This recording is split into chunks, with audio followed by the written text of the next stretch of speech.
गेल्या वर्षीचाच पीक विमा रखडला. राज्य सरकारकडून 1,877 कोटींचे देणे, हजारो शेतकरी वंचित.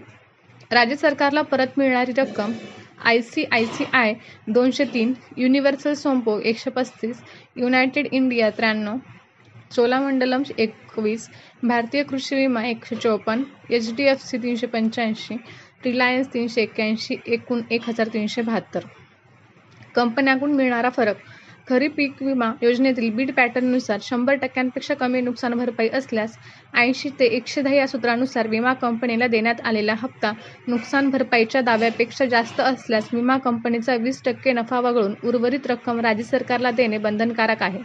त्यानुसार ICICI, Universal Sompo, United India, Cholamandalam, भारतीय कृषी विमा कंपनी, एचडीएफसी आणि रिलायन्स या 7 कंपन्यांकडून सरकारला 1,372 कोटी रुपये परत मिळणार आहेत. पुणे. आर्थिक अडचणीत सापडलेल्या